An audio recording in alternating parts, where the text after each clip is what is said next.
So let's go to question number 5. Question number 5 is, which of the following electronic configuration would be associated with the highest magnetic moment? അപ്പോൾ ഈ question നമുക്ക് ആരുമായിട്ട് relate ചെയ്യാമെന്ന് ചോദിച്ചാൽ of course D block. I will prefer D block.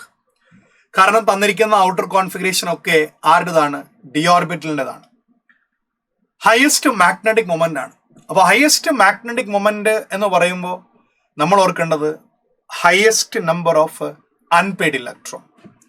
So highest number of unpaired electron എവിടെയാണ്?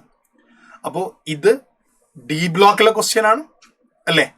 അപ്പോൾ നമുക്ക് ഇയാളുടെ നമ്പർ ഓഫ് അൺപെയ്ഡ് ഇലക്ട്രോൺ ഒന്ന് കണ്ടെത്താം. C we have first of all option 1. അപ്പോൾ ഓപ്ഷൻ 1ലേക്ക് നമുക്ക് പോയി നോക്കാം. ഓപ്ഷൻ 1ൽ നമുക്കറിയാം ഡി ഓർബിറ്റിൽ 5 പൊസിഷൻസ് വേണം. സോ 5 ഓർബിറ്റിൽ നമ്മളവിടെ വരച്ചിട്ടുണ്ട്. ഓക്കെ, അപ്പോൾ അതിൽ ആദ്യത്തെ D7ലേക്ക് നമുക്ക് പോകാം. So when we have D7 1 1 അല്ലേ, 5 പേര് ആദ്യം ഫില്ല് ചെയ്തു, പിന്നെ 2 പേര്. അപ്പോൾ ഇവിടെ എത്ര അൺപെയ്ഡ് ഇലക്ട്രോൺ ഉണ്ടെന്ന് ചോദിച്ചാൽ തീർച്ചയായിട്ടും നമുക്കറിയാം ഇവിടെ 3 അൺപെയ്ഡ് ഇലക്ട്രോൺ ഉണ്ട്. സോ ഓപ്ഷൻ 1ൽ എത്ര അൺപെയ്ഡ് ഇലക്ട്രോൺ ഉണ്ട്? 3 അൺപെയ്ഡ് ഇലക്ട്രോൺ ഉണ്ട്. ആൻഡ് ഓപ്ഷൻ 2ലേക്ക് പോവാം. സോ ഓപ്ഷൻ 2ൽ അവർ തന്നിരിക്കുന്നത് 3D8 ആണ്. അപ്പൊ 3D8 തീർച്ചയായിട്ടും നമ്മൾ 5 എണ്ണം ആദ്യം വരയ്ക്കുക. 5 എണ്ണം ആദ്യം വരച്ചിട്ട് see we have just like this. അപ്പൊ അതെന്താണ് 3D8? How many unpaired electrons are there?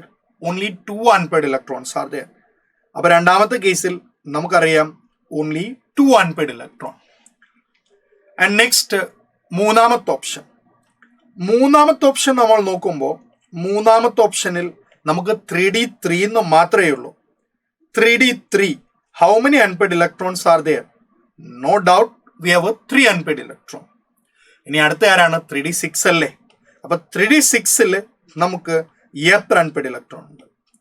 അപ്പൊ 3D6 ആദ്യം 5 എണ്ണം വരയ്ക്കുക അല്ലേ? പിന്നെ നിങ്ങൾ നോക്കിയാൽ നിങ്ങൾക്ക് പിന്നെ ഒരെണ്ണം കൂടെ അല്ലേ ഉള്ളൂ. ഒരെണ്ണം കൂടെ എന്ന് പറയുമ്പോൾ നിങ്ങൾക്ക് എവിടെയെങ്കിലും ഒരിടത്ത് ഇങ്ങനെ ഫില്ല് ചെയ്യാം. അപ്പൊ അങ്ങനെയാണെങ്കിൽ ബാക്കി എത്ര അൺപെയ്ഡ് ഇലക്ട്രോൺസ് ഉണ്ട്? 4 അൺപെയ്ഡ് ഇലക്ട്രോൺസ് ഉണ്ട്. അപ്പൊ ഏറ്റവും കൂടുതൽ നമ്പർ ഓഫ്, അപ്പൊ അവസാനത്തെ കേസിൽ നമുക്കറിയാം അൺപെയ്ഡ് ഇലക്ട്രോൺ 4 ആണ്. എന്നാൽ മൂന്നാമത്തെ ഓപ്ഷനിൽ നമ്പർ ഓഫ് അൺപെയ്ഡ് ഇലക്ട്രോൺ 3 ആണ്. അപ്പൊ എവിടെയാണ് ഏറ്റവും കൂടുതൽ നമ്പർ ഓഫ് അൺപെയ്ഡ് ഇലക്ട്രോൺ ഉള്ളതെന്ന് ചോദിച്ചാൽ തീർച്ചയായും നമുക്കറിയാം നമ്മുടെ ആൻസർ ഓപ്ഷൻ 4 ആണ്. അപ്പോൾ ധൈര്യമായി നമുക്ക് എന്ത് ചെയ്യാം? ഓപ്ഷൻ 4 സെലക്ട് ചെയ്യാം.